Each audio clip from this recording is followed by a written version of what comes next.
53 years. The wait is over.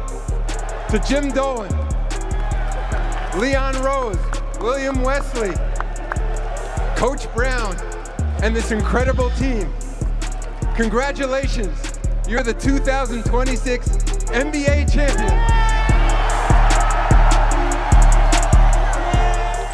There was a time when NBA players had better things to talk about than Jalen Brunson. But after bringing a championship to New York after 53 years, this is how they actually feel about him. I think Jalen has done such a great job of, being him every single day and stepping up, and his identity is just about grinding from the bottom. He's a three-level scorer, being able to get to the paint, use his footwork. Brunson has a skill set that is only given to certain type of, men. Jordan had it, Kobe had it. I'm looking at Jalen Brunson glow up almost like Steph Curry. But some people don't see that glow up. In fact, they think he's still underrated. I think he's still underrated, in the league, and he keeps proving people wrong. Then there are those who think he'll never be able to recover from the $113 million he left on the table. Is he getting that on the back end? Because you've been a Knick legend. I'm not doing it. I'm just saying. So today, we'll show you how NBA players actually feel about Jalen Brunson and the Knicks, from people like Kevin Durant, who don't think they can repeat, to those who can't decide if he's still underrated or not. The first person to take the Brunson conversation somewhere completely different is Kevin Garnett. And considering who he's comparing him to, this is not exactly a small compliment. You're going to have to put Brunson up there with Pearl. You know what I'm saying? You're going to have to put him up there with maybe? Yeah, he up there, bro. He is this generation's Patrick Ewing. Okay. He is the best player on the Knicks. He is, to me, the engine that makes that shit He go. arguably already a top 5 Knick ever. He is, bro. Now, KG has watched enough Knicks basketball to know exactly how big that comparison is. But the interesting word here isn't Ewing, although we'll soon get to what Patrick Ewing said. But during that podcast, Garnett made it clear that he wasn't particularly impressed by how Brunson took over when the Cavs almost ran away with a Game 1 victory. If he don't do that last night, bro, they get smoked. That shit started with him.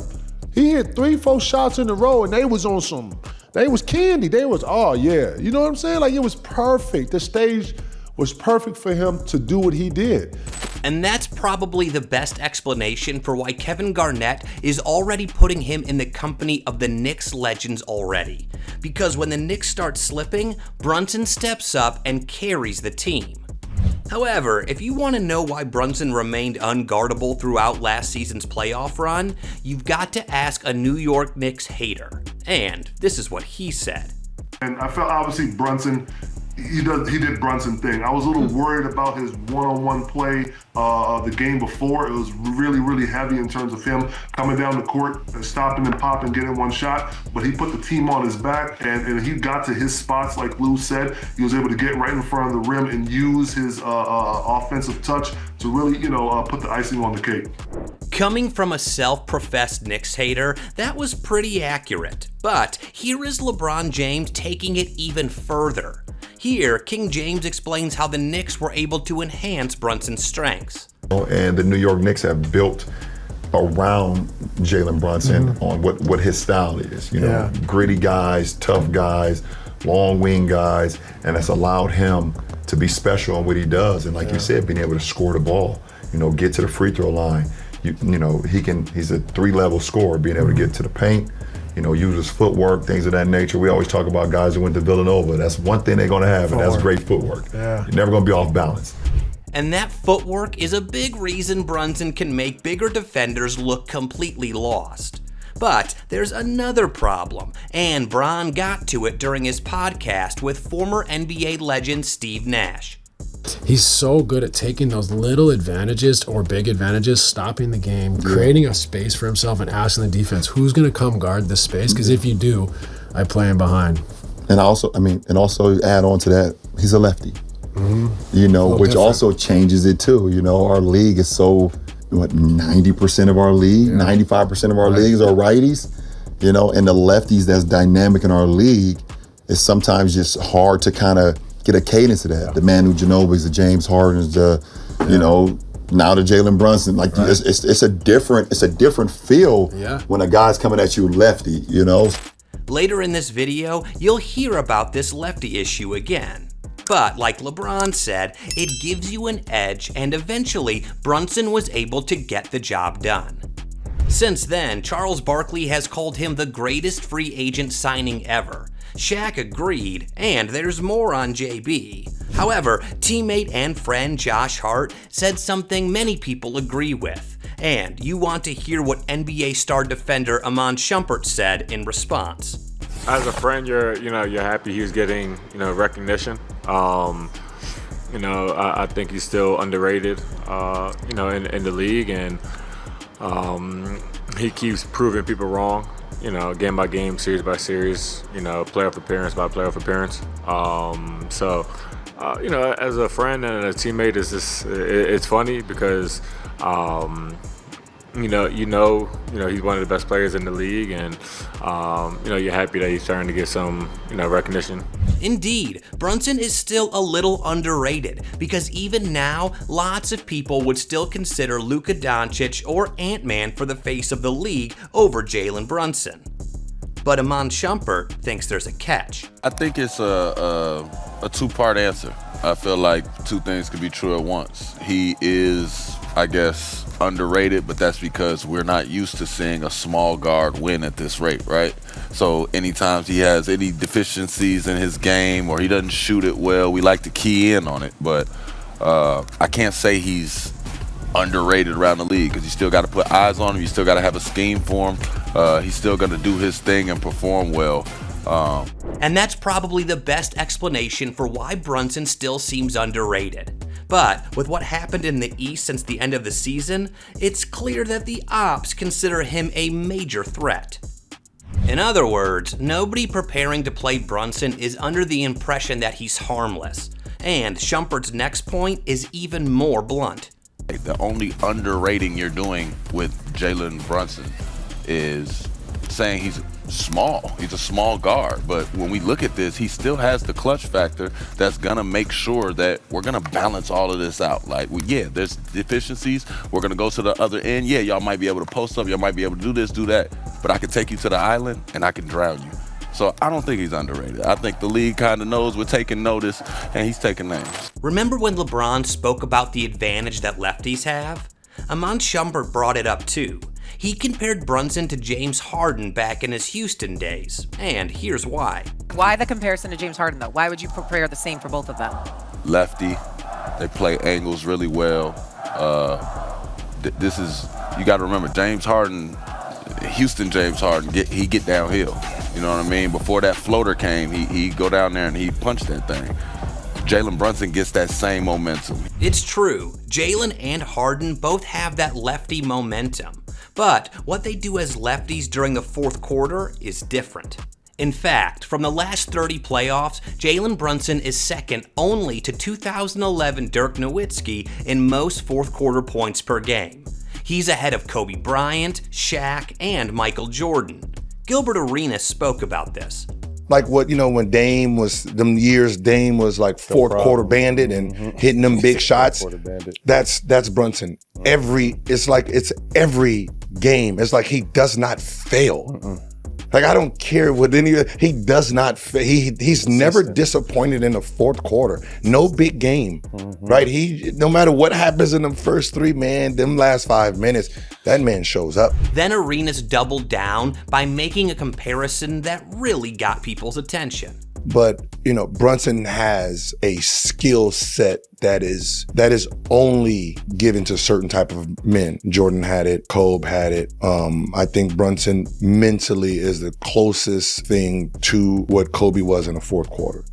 Now that's a ridiculous comparison, until you remember that Brunson was the 33rd pick before all this, a backup in Dallas that the Mavericks were happy to let walk. This might make you start to wonder if Brunson simply became this superstar with the Knicks because it was home, or if he always had it in him. Well, according to some, he always had it in him. Paul George said the signs were there, but no one knew it would be like this. And that's really what makes Brunson's rise so strange. It's one thing to become a star. It's another thing to become the star in New York. I'm looking at Jalen Brunson glow up almost like Steph Curry over there. Yeah. The way they utilizing him, the way he's moving, the way they're able to get the ball to him back. Most teams don't understand the power of role recognition. When the Knicks brought Brunson in, they made it clear to everyone that he was their guy, and they committed to getting the right pieces around him. That's role recognition. In the Knicks' history, they once had a player who they built everything around. That was Patrick Ewing, and he got close, but it never happened. Today, he witnessed someone who was like a child to him finish the job. And this is what he had to say. Well, Jalen is a special player. I tell his dad all the time, I'm not sure what you did or what the secret sauce was, but whatever you did a great job of it. Both he and his mom have done an outstanding job with that kid. He's a hard worker. He's a great player. And the other night, he put on his cape and took the team over. And as a former Knick, and somebody who's I've known him from he was a little guy walking in our locker room, running around the lockers. It meant a lot. It was very special to us. But as special as it is, there are people who look at the sacrifices Brunson had to make to win, and they can't make sense of it. One of them is New York legend Carmelo Anthony. After 53 years, Brunson finally gave New York what it had been waiting for. But apparently, that's not worth losing $113 million for. And speaking of 53 years, Kevin Durant thinks the Knicks might have to wait that long again before another title. Would you advise him? I would tell him to strike while the iron's hot. I mean, this is a time that I don't think New Yorkers or the Knicks could, going to get back, So I think you should. Nah, it's probably true. I mean, you got to take advantage of this time right now. You don't know if this will come around. Yeah. It's been 53 years, so. I mean, it could be a 56. It could be another 53-year wait. So. But hey, KD loves what Jalen Brunson has been able to achieve too.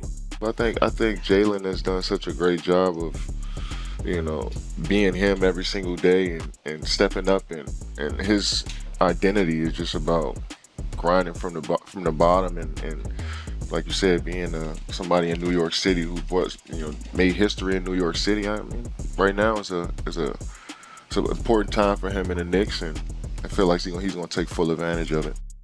With all that has been happening in the East since the season ended, Brunson needs to, and he has been, taking full advantage of what they have. Next season is bound to be a battle, and from one JB to another, Jaylen Brown respects the competition that Brunson and the Knicks represent. And this is what he said on his stream. JB's a dog, and them dudes work hard. I know them dudes work hard, and that organization, for them to get there, I know how important that was. It's been I don't know how long, so I know New York is excited about that. But shout out to the Knicks, shout out to JB. Looking forward to the next NBA season. It's been the last 7 years, it's been 7 different champions, which is interesting. I think the apron and stuff like that definitely has something to do with how the ball has been bouncing in terms of each year. So I'm looking forward to next season. It's any man's game. Next season is indeed any man's game, and the real question isn't whether NBA players respect Jalen Brunson, it's how high they think he can climb from here. Do you think Philly now has enough to dethrone the Knicks? Well, Let's hear your thoughts in the comments. And speaking of Philly, you should watch how NBA players really feel about LeBron James joining the Philadelphia 76ers next.